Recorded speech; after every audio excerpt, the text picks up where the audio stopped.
ज़बीउल्ला मुजाहिद जो है तकरीबन पाकिस्तान को झंडी दिखा रहा है। ज़बीउल्ला मुजाहिद ने हमें वेकअप कॉल दे दी है कि टीटीपी आपका मसला है और ये रियासत पाकिस्तान के लिए लम्हा फिक्र है। पाकिस्तान में अचानक तीन चीजें एक साथ हुई। एक तो सेनाध्यक्ष बदला गया, दूसरा तहरीक तालिबान पाकिस्तान यानी पाकिस्तान वाले तालिबान ने पूरे पाकिस्तान में हमलों की धमकी दी है, जिससे डरी हुई पाकिस्तान की विदेश राज्य मंत्री हिना रब्बानी खार कल अचानक काबुल में अफगानिस्तान के कार्यवाहक विदेश मंत्री से मिलने पहुंच गई। ये तीनों चीजें महज खबर नहीं है, बल्कि एक पूरा किस्सा है। इस किस्से में ये साबित हो जाता है कि इस्लामिक मुल्कों में जिनके हाथ में मदरसे और बम है वही सत्ता पर बैठ सकते हैं। नमस्कार, रंग दे बसंती देखना शुरू कर चुके हैं आप। मैं हूं राजीव चौधरी। पाकिस्तान के नए आर्मी चीफ जनरल असीम मुनीर ने जैसे ही कमांड ली, अचानक पाकिस्तान वाले तालिबान की धमकी आ गई। पाकिस्तान का सबसे खतरनाक आतंकी संगठन है तहरीक तालिबान। फिलहाल पाकिस्तान में पूरी तरह सक्रिय है। उसके पास हजारों की संख्या में लड़ाके हैं जो जब चाहे जहां चाहे पाकिस्तान की आर्मी का काल बन जाते हैं। इसी कारण पाकिस्तान के राजनीतिक विश्लेषक इस बयान को आगे पाकिस्तान की बेबसी के रूप में देख रहे हैं कि क्या पाकिस्तान तहरीक तालिबान को रोक पाएगा या पाकिस्तान में अब कुछ बड़ा होने वाला है। क्या आपके नज़दीक इसमें कोई अहमियत है कि अब टीटीपी ने बाकायदा ऐलान कर दिया है कि वो सीज़ फायर या जंगबंदी ख़त्म कर रहे हैं और जो दहशतगर्द हमले हैं वो पूरे मुल्क में शुरू करना चाहते हैं? वो आमतौर पर एक प्रचलित कहावत है कि बोया पेड़ बबूल का तो आम कहाँ से खाए, या सांप सबसे पहले उसे ही डसता है जो उसे दूध पिलाता है। लेकिन पाकिस्तान ने अपने यहाँ सांपों को दूध के साथ दारू भी पिलाई, मजहबी दारू, इस्लामिक दारू, जिसका नशा करा कर वो अफगानिस्तान और कश्मीर जीतना चाहता था। लेकिन इसी मजहबी नशे में पाकिस्तान के गले का एक ऐसा ही सांप बन गया तहरीक तालिबान। आज अफसोसनाक खबर आई है जनाब अफगानिस्तान की जानिब से कि पाकिस्तानी चौकी पर ये हमला हुआ है, 2 जवान हमारे शहीद हुए हैं। ये वही खदशा है जो हम कह रहे थे कि टीटीपी के लोगों को आपने एकदम से खोल दिया, छोड़ दिया, और उसके बाद अब अफगानिस्तान के ज़बीउल्ला मुजाहिद भी ये कहते हुए नजर आए कि टीटीपी जो है वो पाकिस्तान का मसला है। तहरीक तालिबान कैसे बना और क्यों ये लोग पाकिस्तान की आर्मी पर देखते ही टूट पड़ते हैं, पहले ये जानते हैं। इसके लिए हमें थोड़ा सा पीछे चलना होगा। दरअसल 9/11 के हमले के बाद अमेरिका को अलकायदा का चीफ लादेन चाहिए था। अफगानिस्तान वाले तालिबान ने अमेरिका को लादेन को देने से मना कर दिया था। अमेरिका बड़ा परेशान था क्योंकि उसे साउथ एशिया में कोई साथी देश नहीं मिल रहा था, या कहो भाड़े का टट्टू नहीं मिल रहा था। तब अमेरिका के तत्कालीन राष्ट्रपति जॉर्ज डब्ल्यू बुश ने घोषणा करी कि जो आज हमारे साथ नहीं है वो आतंकवाद के साथ है। पाकिस्तान इसमें सबसे आगे कूद गया, खूब मोटा माल अमेरिका से लिया और अपने ही पाले आतंकवादी यानी अलकायदा और तालिबान पर अपनी सेना द्वारा भयंकर हमले शुरू करा दिए। ये वो दौर था जब नवाज शरीफ को गद्दी से पटककर परवेज मुशर्रफ खुद ही पाकिस्तान का राष्ट्रपति बन गया था, या कहो ये वो दौर था जब जनरल मुशर्रफ ने 4000 से ज़्यादा पाकिस्तानियों को उठाकर पैसों के बदले अमेरिका और चीन को बेच दिया था। अमेरिकी हमला शुरू हुआ तो मुजाहिद इधर उधर भागने लगे, कुछ तोरा बोरा की गुफाओं में सरकने लगे तो कुछ सीमा पार करके अपने वतन पाकिस्तान लौटने लगे। पर पाकिस्तान में वापस लौटने वालों पर पाकिस्तान की आर्मी गोली बरसाने लगी। इस कारण स्वात घाटी में पाकिस्तानी आर्मी का विरोध होने लगा। नतीजा कबीलाई इलाकों में कई विद्रोही गुट पनपने लगे। लेकिन कमाल देखिए, शुरू में इसे भारत की साजिश बताकर पाकिस्तान और ISI ने इन्हें कश्मीर के लिए तैयार करना शुरू कर दिया। ये तैयार भी हुए, पर तैयार होकर इन्होंने अपना मकसद बदल दिया। पर यह कहानी यहाँ से भी करीब 50 साल पीछे जाती है। असल में पाकिस्तान का एक राज्य है खैबर पख्तूनख्वा, जिसे KPK भी कहा जाता है। 70 के दशक के बीच इसी खैबर पख्तूनख्वा के बन्नू जिले के लांडी ढोक गांव में 4 भाइयों के बीच एक लड़के का जन्म हुआ। नाम रखा गया बैतुल्लाह। मजहबी मान्यताओं का एकदम पक्का कुरान और हदीस पढ़कर 7वीं सदी के मदीने की रियासत के ख्वाब बुनने लगा। जब बड़ा हुआ तो कैमरा और संगीत से भी नफरत करने लगा और देखते ही देखते तालिबान में शामिल हो गया। साल 2004 अमेरिकी बमबारी अफगानिस्तान में जारी थी। हर जगह बम बरस रहे थे तो वहां से भागे अलकायदा और तालिबान के आतंकी बड़ी संख्या में पाकिस्तान में जमा होने लगे थे। इस दौरान इनकी अगुवाई नेक मोहम्मद नाम का एक मुल्ला कर रहा था। लेकिन अचानक साल 2004 में नेक मोहम्मद को पाकिस्तानी आर्मी निपटा देती है। नेक मोहम्मद की मौत का बदला मुल्ला दादुल्ला सहित तालिबान के 5 प्रमुख कमांडरों ने एक मीटिंग में भाग लिया, जिसमें इसी बैतुल्ला को महसूद क्षेत्र का मुल्ला उमर का गवर्नर नियुक्त कर दिया गया, अफगानिस्तान वाले तालिबान का गवर्नर। अब इसका नाम हो गया बैतुल्ला महसूद। अमेरिकी खेल समझिए, अपने एक इशारे पर नेक मोहम्मद को ये निपटवा देता है, तो दूसरी तरफ इसी दौरान अमेरिका ने ग्वांतनामो बे जेल से रिहा किया महसूद क्षेत्र के एक अन्य तालिबानी आतंकवादी अब्दुल्ला महसूद को। नेक मोहम्मद का बदला लेने के लिए बैतुल्ला महसूद ने अब्दुल्ला महसूद के साथ मिलकर पाकिस्तानी तालिबान का सपना बुनना शुरू कर दिया।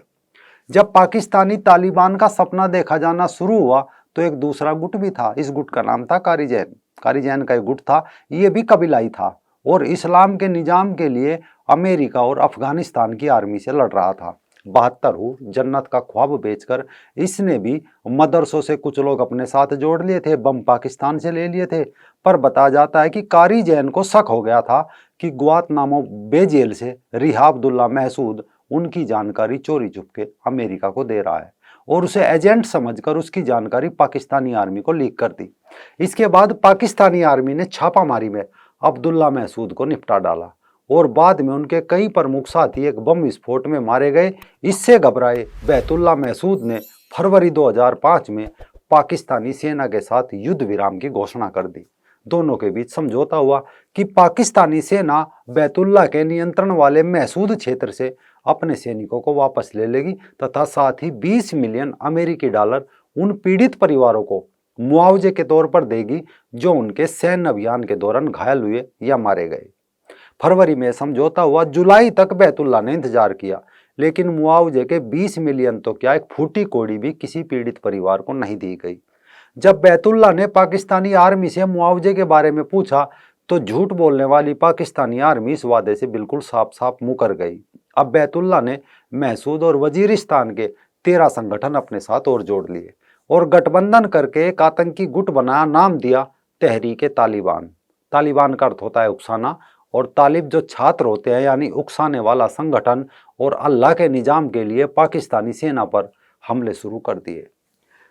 जून 2009 आते आते पाकिस्तानी सेना समेत करीब 50,000 लोग स्वात घाटी खैबर इलाके में मारे जा चुके थे। तहरीक तालिबान से खौफ खाए पाकिस्तान ने जून 2009 में 50 लाख का इनाम बैतुल्ला के सर पर रख दिया और अमेरिका से इसके लिए मदद मांगी। 5 अगस्त 2009 की रात थी। बैतुल्ला जब अपनी दूसरी पत्नी के साथ जंगारा में अपने ससुर के घर पर था, तब यूएस आर्मी के एक ड्रोन ने मकान पर हमला किया।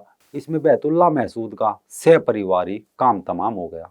बैतुल्ला मारा गया या नहीं, इस पर संशय बरकरार था। तालिबान का कोई भी लीडर इसे मानने से इनकार करता रहा, पर 18 अगस्त को मुल्ला उमर ने पुष्टि की कि बैतुल्ला मारा गया। इसके 2 दिन बाद यानी 20 अगस्त को अमेरिकी राष्ट्रपति बराक ओबामा ने भी एक रेडियो संबोधन में कहा कि हमने बैतुल्ला महसूद को निपटा डाला। बैतुल्ला महसूद की मौत के बाद पाकिस्तान को यकीन हो गया था कि तहरीक तालिबान पाकिस्तान खत्म हो जाएगा, लेकिन अब इसके नए लीडर का चुनाव शुरू हुआ और लीडर के लिए 3 नाम थे। एक तो हकीमुल्ला महसूद, मौलाना अजमतुल्ला और वली उर रहमान।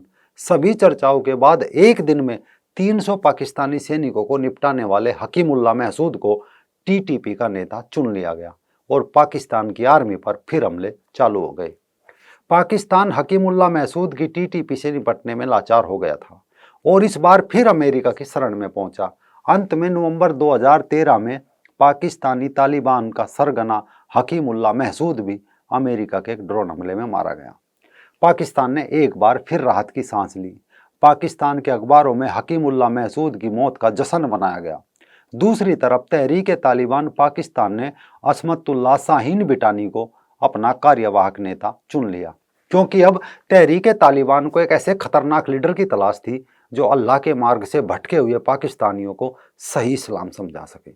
जल्दी वो तलाश पूरी हुई और मलाला पर गोली चलाने वाला अमेरिका द्वारा $5 मिलियन का इनामी मुल्ला फजलुल्लाह तहरीक तालिबान का नया लीडर बन गया, जिसने आते ही अमेरिका में कई बड़े हमलों को संचालित किया और दिसंबर 2014 को पेशावर के पाकिस्तान की आर्मी के पब्लिक स्कूल में हमला करके 130 बच्चों समेत 151 लोगों को मौत की नींद सुला दी।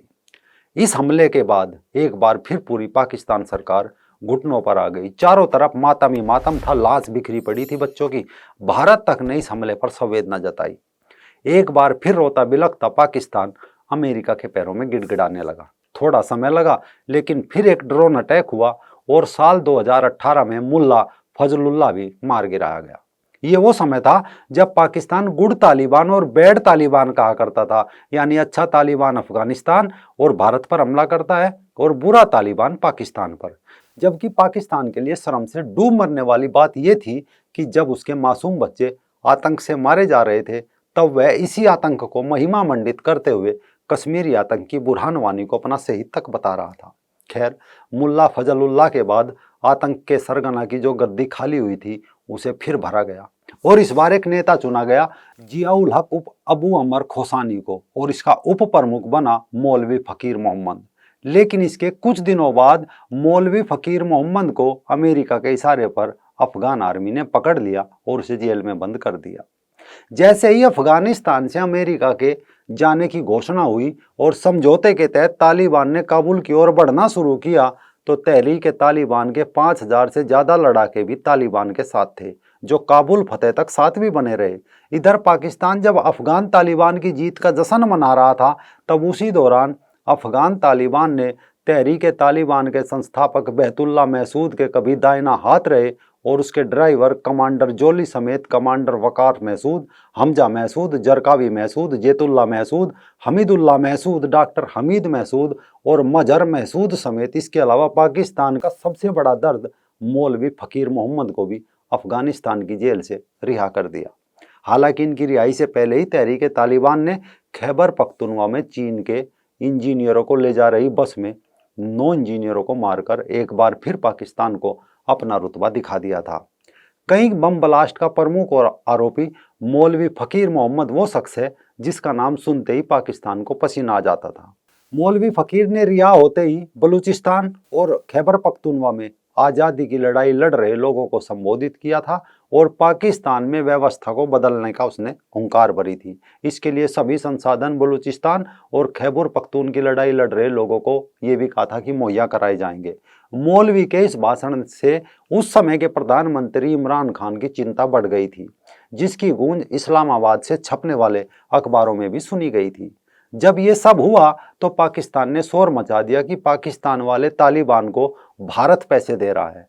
लेकिन इसकी पोल खोलते हुए टीटीपी के सरगना मुफ्ती नूर वली महसूद सामने आया और कहा कि भारत इस लड़ाई में है ही नहीं। पाकिस्तान वाला तालिबान अपनी जमीन को लेकर लड़ाई लड़ रहा है। अब वो पाकिस्तान के कबीलाई क्षेत्र फाटा को खैबर पख्तूनख्वा से अलग करने की अपनी मांग पर अड़ गया है। यानी पाकिस्तान का एक टुकड़ा अलग करने की मांग पर वो अड़ गया है। इससे घबरा पाकिस्तान और उसकी आर्मी ने तहरीक तालिबान पाकिस्तान से एक समझौता कर लिया संघर्ष विराम का। यह समझौता था कि जब तक बातचीत पूरी नहीं होती तहरीक तालिबान पाकिस्तान की सेना पर हमले नहीं करेगा। अब जैसे ही बाजवा ने पद छोड़ा तो एक बार फिर तहरीक तालिबान ने पूरे पाकिस्तान को हिलाने की फिर खुली धमकी दे डाली और पाकिस्तानी विदेश मंत्री इसी डर के कारण अफगानिस्तान की शरण में पहुंच गई। कोयटा के इलाके बलीली में पुलिस ट्रक के करीब धमाका हुआ है। वाकई में 5 एहलकारों समेत एक राहगीर जख्मी हो गया है। यानी ये सच हुआ कि जो सांप पालता है सांप उसे भी नहीं बकसता। जिस तहरीक तालिबान को कभी भारत के लिए तैयार किया गया था, आज उसी के खौफ से पाकिस्तान रो रहा है। पर बकरे की माँ कब तक खैर मनाएगी, कभी तो बकरा ईद आएगी।